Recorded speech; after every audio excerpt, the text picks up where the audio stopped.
Hello, welcome to the tutorial for Now Boarding. You're probably here because you just opened the box and you're curious how to play this game. So I'm going to go over really quickly how to play Now Boarding and get it set up. So Now Boarding is played with a group of 2 to 5 people. So first of all, determine your group size. If you have 2 or 3 people, they're going to use the side that doesn't have Seattle because Godzilla ate it. If you have 4 or 5, you're going to use the normal map. The goal of the game is to deliver a bunch of passengers. Every round, everyone is going to be flying a plane across the map trying to deliver passengers to different cities. When they deliver passengers, they make money and they can upgrade their plane. The goal is just to get everyone where they need to go, and if they wait around too long, you're going to get a complaint. And if you get 3 complaints, the game's over. So each player has a plane built out of tiles like this. And this indicates my player color, it indicates my movement, so I can move 3, and I have 1 seat. So these white tiles are seats. On the back of my cockpit shows the starting city for my plane. So I'm purple, I'm going to start in DFW. And I'm set up like this. For the passengers, what you do is you shuffle the deck, and on the back of the card it shows where the passenger is going to start. So you go through, and once you have all of the starting cities set up, you go through the deck until you find a passenger for that city for each player. So each player is going to have at least 1 passenger to deal with immediately at the beginning of the game. To further set up the deck, you look at this chart here. You take your pre-flight chart, you put on that side, and there's going to be a morning, an afternoon, and an evening.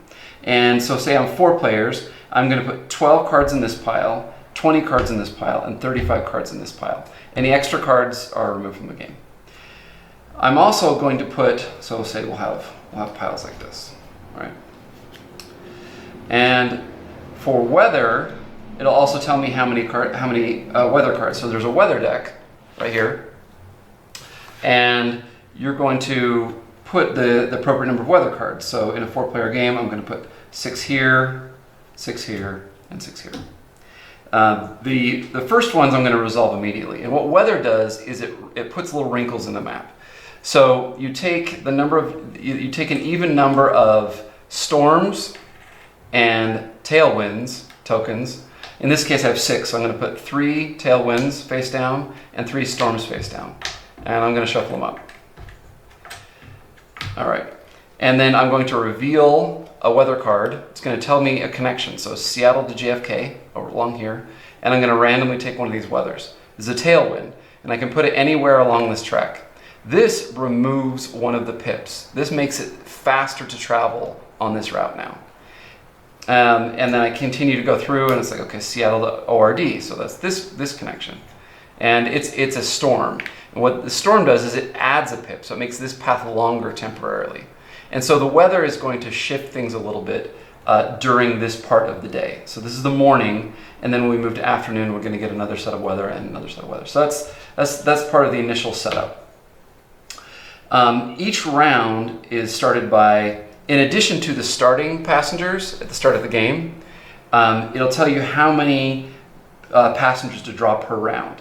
So in a 4-player game, in the morning, I'm going to deal 3. So I've got an LAX, another DFW, and let's see, we'll get a different one. These are shuffled. JFK, there we go. So we have 3 more to deal with. So what's going to happen is the normal round proceeds when the timer starts. In a 3 or 4-player game, you use the 30-second timer. In a 2 and 3-player game, you use the 15-second timer. So what's going to happen is I'm going to flip the timer. All the players are going to flip up all the face-down passengers, and there may be other passengers hanging out from the previous round. And we're going to immediately have to make a plan. Now, before we do this, we can plan based on what we know. We can be like, okay, there's a lot of people coming here, but we don't know where they're going to go. And the way these correlate to the cities is you'll see there's a little dotted line showing where you put the passengers for each city. So Denver is up, all the passengers would be up here. So we're gonna make a plan at the beginning. So we're gonna plan, okay, you're gonna grab whoever that is and take him where he needs to go. And you can and you'll see there'll often be other passengers that'll be on your plane. There'll be other passengers out on the map, and you guys can make a plan. Now, what'll happen is you start the timer and you flip these cards over, and now you have new information. So that plan that you just made might go out the window based on new passengers showing up. So the way I interact with the board is, this is my plane and this is how fast it can go. So my plane can move 3 pips along the track. So I could go, so if I'm heading towards MIA, I could go 1, 2, 3. Now I can end my turn there, I can end in the air and then continue from there on the next round. Whenever I pass over a city, I can interact with the passengers in that city. So if I flew into DFW, I could pick up passengers from the city and put them on my plane. Now I have a limit. I can only hold as many passengers as I have seats on my plane. I can also drop off passengers if it's the destination. So this guy's destination is JFK. If I pass over JFK, what I do is I take him off of my plane and I turn him sideways, and now he's worth $3. So the passengers turn into money that I'm going to spend as upgrades later. So all the players are taking their turns at the same time, but you want to kind of plan, because there's certain opportunities to do handoffs. So say somebody's in SFO and he's like, okay, this guy needs to go to ATL. I'm going to pick him up, and now the timer's going to be running. So you can be like, okay, how about purple player, you wait for me. I'm going to come in, drop off this player in Denver. You can immediately pick him up and put him in your plane and get him on his way to ATL. But it's up to the passenger, or up to the players, to figure out neat ways to hand off passengers during the round, because players can take their turn in any order, but once the timer is up, no one gets to move on the board anymore. So you're dropping off passengers and collecting money, and when the timer's up, you're going to go ahead and do your upgrades. Now you flip this over and it'll show a chart. So it has seats, speed, and routes. These are the 3 things you could buy here. So you want to look at how many you already have. If it's my second seat, it only costs $5. So I'm going to have to turn in $5 worth of people to get a seat. And if I get a seat, I just extend my plane like so, and now I have 2 seats. You can put your wing wherever you want. So now I can carry 2 passengers. If I want to increase my speed, now look, I have 3 speed already. So if I want to get my 4 speed, that's $5. So I'd put a 1 right here to increase my speed. And you just take all of the passengers you've turned in as money, you put them in a communal discard pile. There's also routes. Now, on the map, you'll notice some routes have white pips. Everyone can go on those routes. The ones that have your logo, so I'm this little sparrow, I can go on those routes. So they kind of specialize you. So I probably want to stay in this region so I can take advantage of these shortcuts. Now, if I get an upgrade and I get access to this, Atlanta Airlines, I put it in my plane like this, and now I can also go on that route. So as a group, you want to see what kind of coverage you have and what shortcuts you can take to get people where they want to go most efficiently. So those are the 3 main upgrades. Now, you don't get any change back when you turn in your money. So sometimes you're going to pay an extra $1 for an upgrade. But there is temporary upgrades. There's a temporary seat that costs $2 and a temporary speed that costs $1. These tokens you put near your plane, and you get to use them 1 time.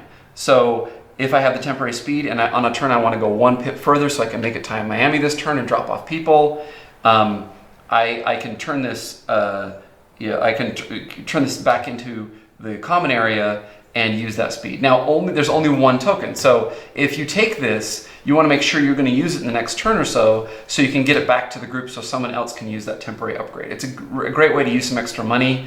Or if there's somebody that you need to get across the country and you just need 1 more seat, you can kind of put this extra passenger on your extra seat.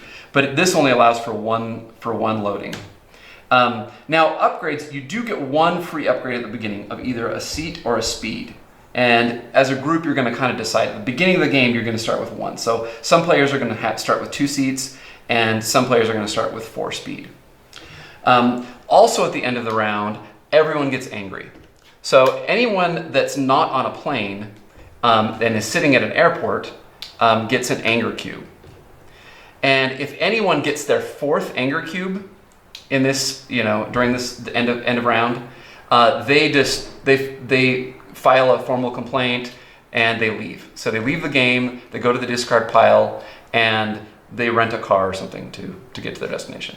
So if 3 people leave the game this way, you collectively lose. So you want to be really careful about when someone's getting even 2 cubes, you want to be, okay, who's going to pick that person up? Because it takes a couple of turns to get there to cover them. And sometimes you're like, okay, no one can get that person. We're going to sacrifice too much to get there. Let them go so that we can still win the game. So after the round, you've done your upgrades. Everyone's gotten their anger cubes. You're moving into the next round. So now the next round, you can flip this back over and you'll be like, okay, we're going to do 3 more passengers. Every round there's going to be new passengers, and they're going to go face down in the city indicated on the back of their ticket. Now, whenever you finish this pile, whenever you finish the morning pile is empty, then you're going to do the weather for the next time of day. So you're going to take off all the weather tokens. You're going to shuffle the tokens back up in the pile, and you're going to do the same process. You're going to put weather tokens on different routes, and you're going to work your way through. And when you get to the end of the game, so when you empty the final evening pile, you get one more round. One round with no more passengers showing up, because you're going to feel really overwhelmed. But if you can serve these passengers, they're going to help your plane get better, and you're going to be surprised how efficient and how fast your plane can get. So you get one final round with no passengers spawning to finish out whoever you want. And at the end of the game, any passengers left in airplanes or in airports each count as, or every 2 passengers count as 1 complaint. So if, say, you had 2 complaints during the game, you could still have 1 person left over at the end and not lose the game.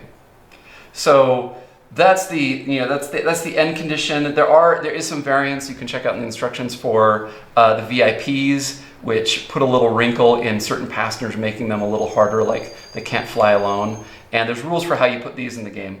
But that's a variant. Try the base game first of all. And a lot of it's about making a good plan and adapting under pressure. So stay in your region, do a lot of handoffs. You can drop off a passenger anywhere. So if I'm not going over to that side of the country, you just let everybody know I'm going to be leaving a passenger here. But you got to be careful. Now, when you pick up a passenger, there's one thing I forgot.